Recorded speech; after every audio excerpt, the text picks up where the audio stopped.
Now, these goons are still at it. The Delaney Hall ICE protesters getting a good lesson in FAFO last night. Like this nut job who allegedly kicked and bit, I got to say allegedly at this point, an ICE officer during one of their manufactured outrage protests last week. Now, Acting Attorney General Todd Blanche, not really messing around with this. He's kind of over it. He said today the Justice Department charged rioter Brendan John Greer for allegedly kicking and biting ICE officers at the Delaney Hall last night. We will not tolerate the vicious attacks on ICE officers we've seen in New Jersey over the last few days. These riots are clearly not peaceful protests, as you can see from the photos of these horrific wounds.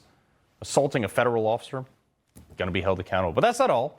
Just a few days later, we find out this isn't Greger's first charge. Oh, weird. ICE tweeting out, don't be fooled by agitators who are often disturbed criminals themselves. 26-year-old anti-ICE rioter Brendan John Greer was previously accused of distributing child pornography in Pennsylvania? Huh.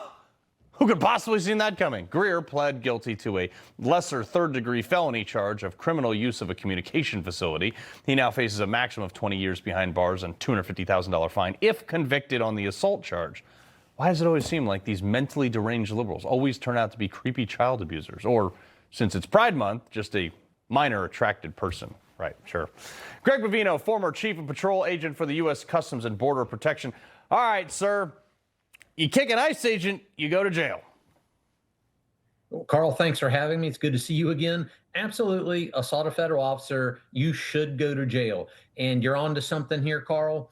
A lot of these folks, these anarchists and rioters, do have significant criminal records. I remember one from Chicago obstructed and assaulted us, and I got out and arrested him, and the individual had served 9 years in prison for murder. And he was stupid enough to assault a federal officer, and he got his just desserts. Take a look at the Kyle Rittenhouse case there, old Kenosha Kyle. Look who assaulted him.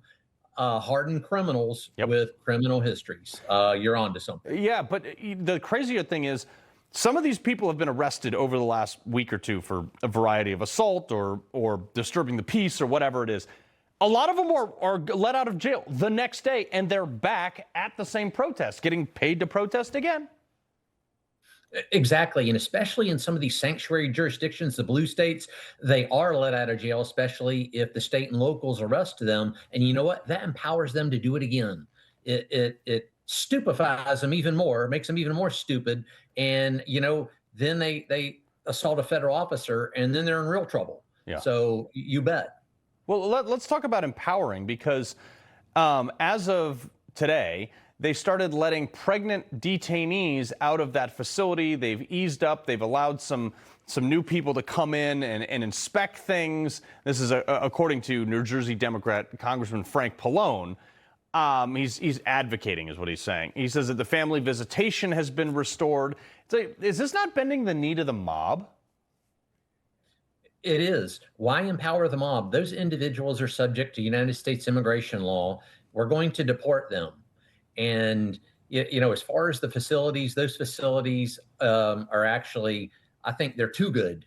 Fantastic facilities. Those detainees get everything they need. Mm-hmm. But what they really need is deporting, and we need to expand this facility so we can get even more detainees in there. Carl, hey, I've heard about a hunger strike, which, I think that's fake news anyway. But if they did, well, I'm okay with that, because if they lose weight, we can get even more people on planes for deportation. And it saves us money on food, which is great.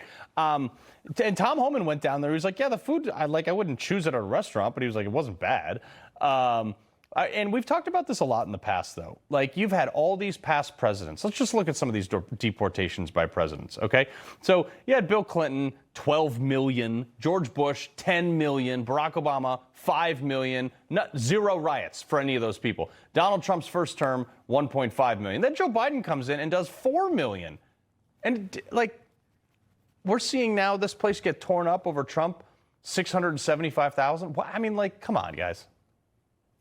Exactly. That shows you that these individuals are, as we've often said it on your show before, Carl, they're cannon fodder. These politicians, some of whom showed up at the Delaney facility, they get these folks all spun up, all spooled up, and oftentimes they don't even know what they're rioting or being anarchists for. Yeah. And that's too bad, because they're used as cannon fodder. and they pay the price. Those politicians like Hochul and Hakeem Jeffries and the rest of that merry cast of clowns, they go back home, and I think they laugh. Yeah, they probably do. Greg Bovino, we appreciate it very much, sir. Good to see you. God bless. All right. He loves the Constitution. He fights for what's right. He hates the bad guys. He's a freedom warrior. He's your freedom warrior. Watch Carl Higbie every weekday on Newsmax.